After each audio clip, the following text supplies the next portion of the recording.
Need to support your local Yu-Gi-Oh card shop. You gotta help them out. You gotta help out the small business that's trying to go make money. You're supposed to help some other dude be able to achieve their dream of having a successful card shop.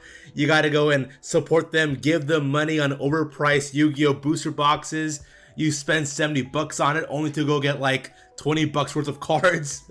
You try to go sell them a card that's worth 100 bucks and then they give you like maybe 30, 40 bucks in the end. You gotta go and support them so they can continue to run Yu-Gi-Oh events where they charge you for these like tournament packs that are worth maybe like 2, maybe 3 bucks. Unless you're very lucky, you can get like the expensive card, maybe. Just maybe. It's the 25th anniversary Dark Magician from Battle of Chaos. Nice card. I don't have much use for it. We're gonna try to get rid of it. I want 75 for it. Take it or leave it. 75 for it. Man, the centering's a little weird.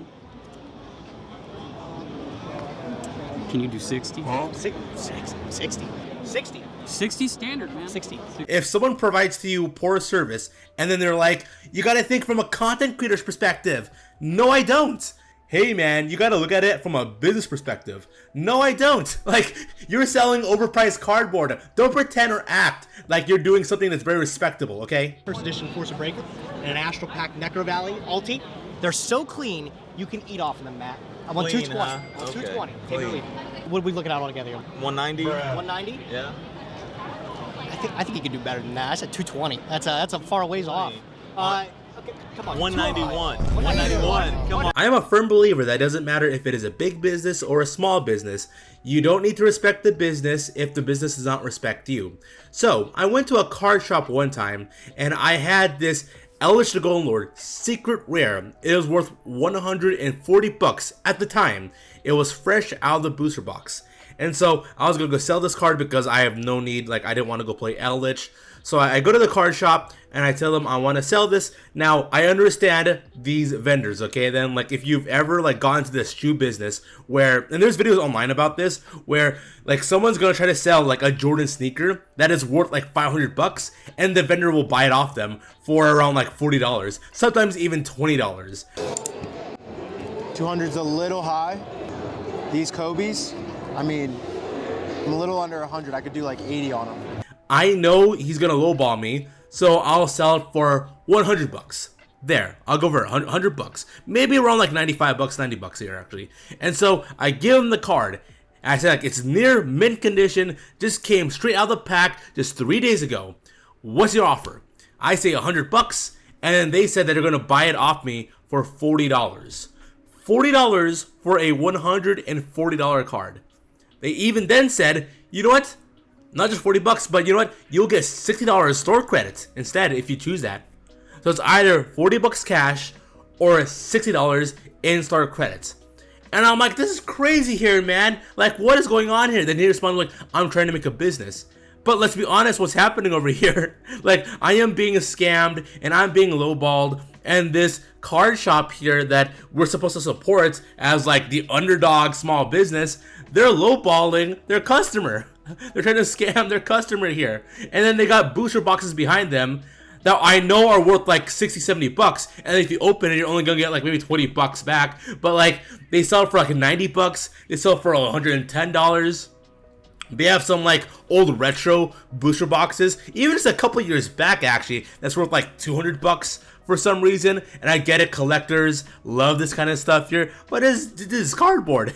This is cardboard in the end of the day, alright? So I go to another card shop, and then that card shop, instead of giving me the 100 bucks I wanted, they're gonna give me about 60 bucks in cash, 80 bucks in in-store credit. Go to another card shop, they offered me 35 bucks. And I'm like, wow, what the heck here? I thought the local card shop is supposed to support the locals here, actually. This is crazy here. And so I finally found a card shop that was willing to go buy my Eldritch the Golden Lord for 100 bucks. It's still 40 bucks as actual value, but they ended up giving me that money.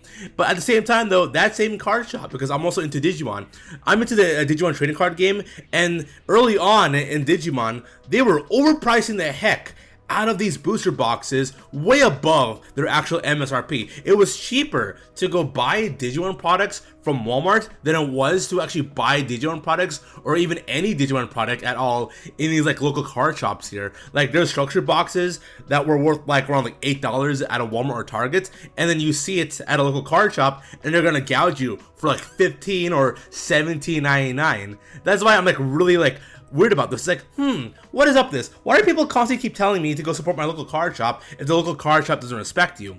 All right, like it's a two-way street here. I don't have to support the local card shop or the business if the business does not support me. All right, then, like when I walk through the door of some of those card shops or meet some of those vendors in conventions or even like in some malls, like they don't see me and they're like, oh, look at this upstanding show pal person over here coming in wanting to support a small business. No, that is not what they see. They see a person who potentially has a pocket that is bleeding out cash from the wallets. Okay, then like I've seen a lot of videos where a lot of vendors or even like stores are like scamming, or they're ripping people off, or they're like taking people's cards, or like they're giving like the worst value or the worst trades I've ever seen. And then we see some people with like the booklets of like cards, or trying to go buy money or buy cards at an insanely low value over here, man. It's crazy. I understand that we live in a hustle culture and everybody's trying to go make money, whether it be like be a content creator or like do stocks or like or sell a collectible. I understand that stuff here, but stop and knock off with this whole like by supporting your local card shop and by overpaying, or for them trying to go scam you, or for them trying to lowball you. That shows that you are being a good person here. Like I should like right now, there's an epidemic happening right now, or not really an epidemic, but there's an issue right now where some Yu-Gi-Oh card shops are losing money because they have these booster boxes that are not selling well, or they have like small like low card value coming in from Konami. And I'm supposed to feel bad about that. I'm supposed to feel bad about another person struggling and running their business because they're not making money off some of their sets here, while at the same time though, that same person or that same business or that same vendor is trying to go cheese me out of my money.